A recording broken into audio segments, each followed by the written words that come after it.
పట్టబడిన వారిని నీవు తప్పించుము. నాశమునందు పలుటకు జోగుచున్న వారిని నీవు రక్షింపవా.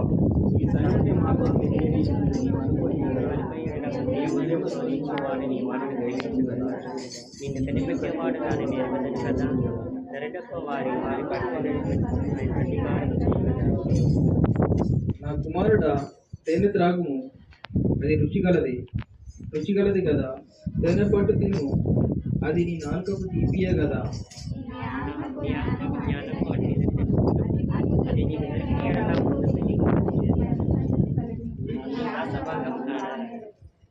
భక్తిహీనుడా, నీతిమంతుని నివాసం వద్ద పొంచి ఉండకుము.